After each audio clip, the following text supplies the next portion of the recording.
બ્રહ્મ જ્ઞાની કહે, તો બધા એને બ્રહ્મ ઋષિ કહેતા. વિશ્વામિત્રને બ્રહ્મ જ્ઞાની કહે, પણ આને બ્રહ્મ ઋષિ કહે.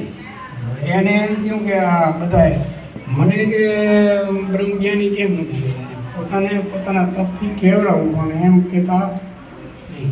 પછી દીપ ન મળ્યા કે બધા થોડોક સમય હાલ્યો, પછી આ વિશ્વામિત્ર વશિષ્ઠના અન્યોને મારી નાખે કે અરે એનું અમારું બધું નથી માનતા એમ એને નુકસાન કર્યું. પણ વશિષ્ઠ ક્યારે એવો ચલિત થયા નહીં. એ કે હશે ભગવાનની મરજી એમ કરીને પછી થોડોક સમય એવું હાલ્યું. પછી એને એમ થયું કે આ વશિષ્ઠ જ નડે છે કે એને જ ટૂંકો બનાવવું, એટલે ખરાબ થતું. હા બોલો હવે એનો વિચાર કેવો. તો પછી એક દિવસ એ સાંજેના ટાઈમમાં ગયા, તુલસીના કેળાના પાયે હંતાઈ ગયા, બેઠા રહ્યા, તરવાર લઈ ગયા ભેગી, અને પોતે બ્રહ્મ જ્ઞાની હતા પણ તરવાર ભેગી રાખતા. હવે એને શું કરવાનું, તે ત્યાં તુલસીના કેળાના પાયે જઈ એને સંતાઈ ગયા.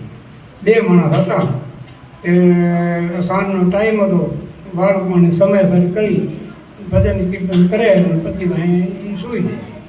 તે કે આમ તો વશિષ્ઠ પણ હોશિયાર અને તાકાતવાર હતા એમ, પણ એટલે કે આ સૂઈ જાય તો કાપી નાખશે. તો અડધી રાત સુધી બેઠા અને એને એમ થયું, એને જે અરુંધતી વિશ્વામિત્રના વશિષ્ઠના ઘરના હતા ને, એને કીધું કે પ્રભુ આ તો જો આ ચંદ્રનું તેજ કેવું, તો કે આ તેજ રહ્યું એ આ વિશ્વામિત્રના તપનું છે. અને લાઈટ થઈ ગઈ. અરે આ તો કે મારા વખાણ કે એના ઘરવાળી પાસે કરે છે, અને હું મને કે મારી નાખવા આ તો હું જ કે બરોબર ન કહેવું ને. હવે શું કરવાનું? તો પછી હીરાઈ જઈ કે એને મરાય તો નહીં, ત્યાં જઈ તરવારથી એ ભાઈ નાખી દીધી અને પગે પડ્યા. તો પછી એને ભેટી પડ્યા. ઓહો આવો બ્રહ્મ જ્ઞાની. તો કે બસ આટલી જ વાત હતી. આ તમે કે પાયા તમારું આ રાખી તું કે રાખતો હતો ને, એટલે જ બ્રહ્મ ઋષિ કહેતા હતા. આ કે મૂકવાનું હતું, જે કંઈ પણ આપણામાં અહમ કે કંઈ હોય એને જો આપણે મૂકી દઈએ તો આપણને એમાંથી આમાં નાનું બનવાનું છે, આમાં મોટું બનવાનું નથી. જો મોટા બનવા જાય તો કંઈ ને કંઈ બનવા જાય એમ તો હાથ ઉજવડા થઈ જાય તો શું ખાવાનું? તો એમાં ખાંડ ખાવામાં કામ ના આવે, ધૂળ ખવાય. ઉપર ખાંડ હોય ને રેતીમાં નાખીએ અને હાથી જેવું શરીર મળ્યું હોય તો શું મળે? ધૂળ ખાવાની મળે, ખાંડ ન મળે. ઝીણા થઈને ઝીણકમાં હારી ઝીણું એટલે નનકું થવાનું. જેમ કીડી જાય, કીડી એની અંદર રજકણ હોય તો પણ એ ખાંડની ગોતી લે, એમ આપણને પણ કંઈ ને કંઈ નાનું બનવું પડશે, ઝીણું બનવું પડશે. અને હાવ જો કાંઈ મટી જાય તો પસાયમાં આપણે તો જ્ઞાની કહેવાય. હજી આપણે કોઈને કાંક બનવાનું છે ને, બનવા સારું છે તો આપણે એ નડે છે. એટલે બનવાનું નથી, કાંઈ મટવાનું છે.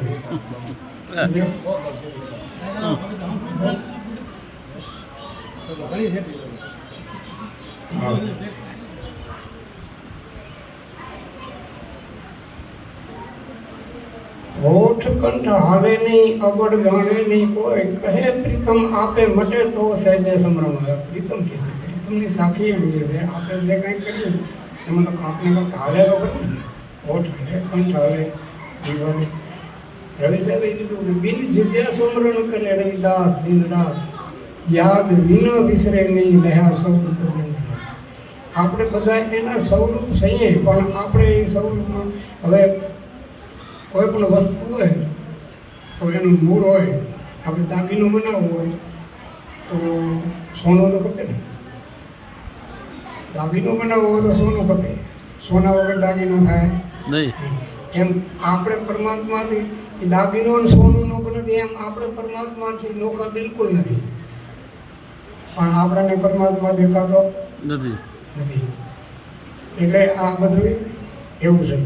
હા, આપણને વાણીમાં બધે ઠેકાણે કીધું છે, રવિ સાહેબે કીધું છે હંસરૂપ થયા હંસને નિહાળતા પૂર્ણ થયો ભક્તિ રસ પ્રકાશ સંસદ સર્વે ભાગ્યો સાધુની સંતે ભાન ચરણ રથ રવિદાસ. એટલે ચરણની રથ કેટલી ઝીણી હોય એમ સૂક્ષ્મ એટલે એવું આપણને સૂક્ષ્મ બનવું પડશે. હંસરૂપ છીએ આપણે હંસનું રૂપ છીએ. હંસ હોય તો આ દેહ હોય. હંસરૂપ છીએ આપણે બધા હંસરૂપ છે પણ આપણે એને નિહાળી શકતા નથી. આપણે એને નિહાળવાનું છે. આપણે કહીએ કે આ દેખાયો નથી દેખાયો પણ સદગુરુની શાંતિ દેખાય. સદગુરુ આપણને એની શાંત કરી એને નક્કી કરાવે તો દેખાય.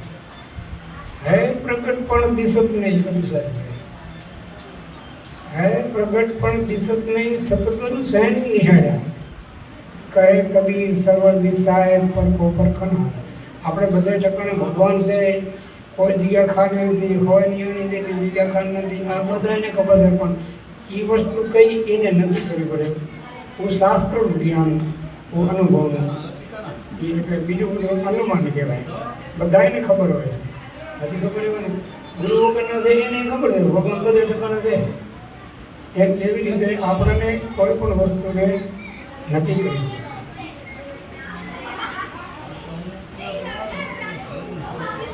આપણે એનો વિચાર કરીએ તો આપણે આગળ વધી શકીએ. વિચાર કરવો પડશે. અને મેં કાંઈ કરી એને બધો વિચાર કર્યો ને એને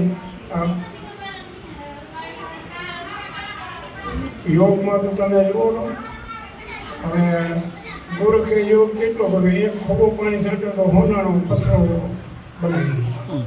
પણ તો એ સત્યની ખોજમાં હતા. એટલું બધું સિદ્ધિ પ્રાપ્ત થઈ હતી પણ તો એમાં એને સંતોષ નહોતો કે સત્ય હજી બીજું કંઈક છે. એમ આપણને કાંઈ ને કાંઈ ગોતવું પડશે, કાંઈ જાણવું હોય કે ભાઈ આપણે આ સત્ય શું રહે. આ દેહ 5 તત્વોનો છે તો આ 5 તત્વોનો દેહ તો 5 તત્વોમાં એક તત્વ આમાં ઓછું થાય તો 4 તત્વો તો કાંઈ કામ નથી કરતા.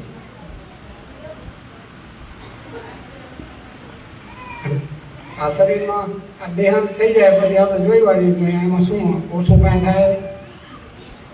આંખ, નાક, કાન, જીભ, હાથ, પગ આ તો બધું હોય છે. પણ એમાંથી એક પ્રાણ જતું રહે છે. તો આ 5 તત્વોમાંનો જે પ્રાણ છે ને એમાં એક તત્વ ઓછું થઈ જાય તો આ શરીર શકે એવું છે. પણ બીજા ઘણા કેમ કહેતા હોય છે કે આમાંથી આત્મા જાતો રહ્યો. આત્મા આવતો નથી, આત્મા જાતો નથી. આત્મા જેમનું તેનું છે.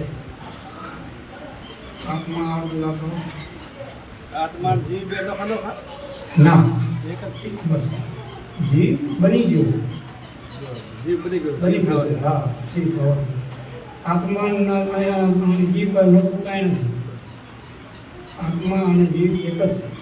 એમાં કોઈ જીવ સનાતન અવિનાશી. તો જો અવિનાશી હોય તો એ જીવ અવિનાશી છે તો આ અવિનાશી તો એ અવિનાશી. 5 જીવ કેવી રીતે બની ગયો? 5 તત્વને વશ થઈ કામાદિકમાં પ્રિય. જો સુખ ચાહે ઇન્દ્રિયોનું તો એ જીવ પણ આની રીત આગળ છે. તો એમ આ જીવ આ વિશ્વમાં એ આ જીવ પોતે બની ગયો છે. બાકી જીવ તો એ સનાતન છે, એ અવિનાશી છે. એનો કોઈ પણ નાશ નથી. તો એ અલગ હોઈ ન શકે, એ એક જ છે.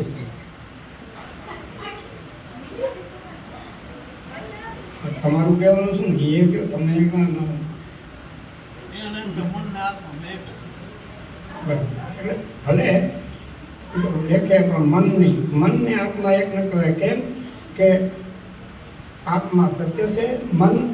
મન અંતકરણમાં આવે. મન, બુદ્ધિ, ચિત્તને અહંકાર. મનને આત્મા કહેવાય નહીં. એ તો આપણા મરજીથી ગમે તે કહીએ પણ એમ કોઈ સંત માન્યો નહીં. શાસ્ત્રનું પ્રમાણ જો તમે તો મન નથી. પેલું મન થયું છે એમાંથી નહીં થયું તો છે ને. અને પાછું એમાં એનો લય થાય છે. એ આપણે ગોતવું તો પડશે ને. આપણું મનમાંથી અમન થવાય.